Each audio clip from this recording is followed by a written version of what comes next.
I am 92 years old. I have buried my wife. I have buried my friends. I have even outlived people who once wished me harm. And somewhere along the way, I also outlived the version of myself who cared desperately about other people's opinions. Right now, I feel like I am standing at the edge of a cliff. I can see the drop below. Before I fall, I need to turn back and speak to all of you still dancing at the party of life. Because most of you are living under a beautiful illusion, the illusion that you have endless time. You wake up every day as if tomorrow is guaranteed. You waste hours, postpone your dreams, delay your happiness, and convince yourself that later will take care of everything. I am here to tell you the truth: later does not exist. Death does. You know this in your head, but you don't feel it in your bones. If you truly felt it, you would not be living the way you are. Let me tell you about a man named Richard. It was 1972. Richard was my closest friend. Brilliant mind, charming personality, successful businessman. One night, we were celebrating a huge deal he had just closed.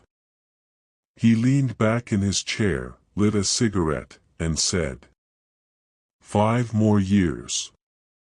That's all I need. I'll make enough money, then I'll slow down. I'll travel. I'll spend time with my family. Then I'll start living." 3 days later, Richard collapsed in the middle of the street. Heart attack. He was 43. He never traveled. He never slowed down. He never truly lived. I stood at his funeral and realized something painful. The tragedy was not just that he died. The tragedy was that he spent his entire life waiting for a future that never came. A week after his death, I visited his office. His calendar was still full. His inbox was overflowing. His company replaced him within weeks. The world moved on without him.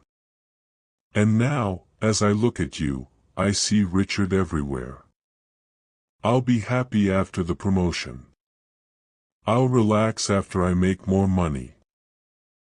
I'll spend time with my family when work slows down. There is no later. There is only now. Let's talk about your obsession with stuff. Your generation is addicted to buying things: new phones, new cars, new clothes, often with money you don't even have, just to impress people who don't even care. I used to live in a huge house. I had luxury cars, expensive suits, a garage full of toys. Now, I live in a small room. A bed, a chair, and a photograph of my wife. And you know what I've realized? Almost everything I chased was worthless. At every funeral I've attended, I have never seen a moving truck follow the hearse. When you die, your children will throw most of your belongings into a dumpster. That is your legacy of material things, future trash. So why are you destroying your health, your relationships, your happiness just to buy more of it? In 1981, I won Businessman of the Year. There was a big ceremony. Applause. Cameras. I felt like a king. That night, I went home alone. My wife and kids were asleep. I sat in the dark kitchen staring at my shiny trophy. In that silence, I realized something devastating. I had sacrificed months with my family for a moment of applause from strangers. I missed my son's games. I skipped anniversaries. I worked late while my wife sat alone at home. And today, that trophy is in a forgotten box somewhere. But the memory of my wife's disappointed face when I told her I couldn't come to dinner, that stays with me forever. Your career is not your legacy. It is a transaction. You sell hours of your life that you can never get back. If you die today, your job will be posted online before your obituary is written. So what actually matters? At the end of life, you don't remember money, meetings, or awards. You remember love. You remember moments. You remember connection. I don't replay business deals in my head. I replay Sunday mornings with my wife. I replay my daughter's laughter. I replay small acts of kindness. That is the only real wealth. So here is my final advice. First, kill your ego. You are terrified of looking foolish, so you never take risks. You never start that business, pursue that dream, or confess your feelings. But here's the truth, nobody is watching you as closely as you think. Most people are too busy worrying about themselves. Stop letting fear control your life. Second, practice the last time. Every time you do something, remind yourself that one day you will do it for the final time.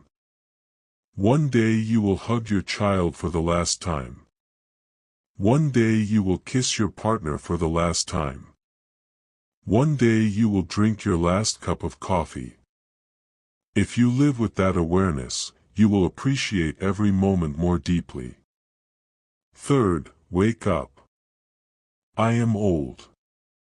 My body is weak. My eyes are dim. But you have youth. You have health. You have time, for now. And you are wasting it scrolling on your phone. Put it down. Go outside. Feel the wind. Call your mother. Forgive someone who hurt you. We are all going to die. That is certain. Most people never truly live, they just exist, stay safe, and then disappear. Don't be like Richard. Don't wait 4-5 more years. Travel now. Love now. Live now. Because the clock is ticking. Can you hear it? That is your life slipping away. Don't let it end empty. Now go live.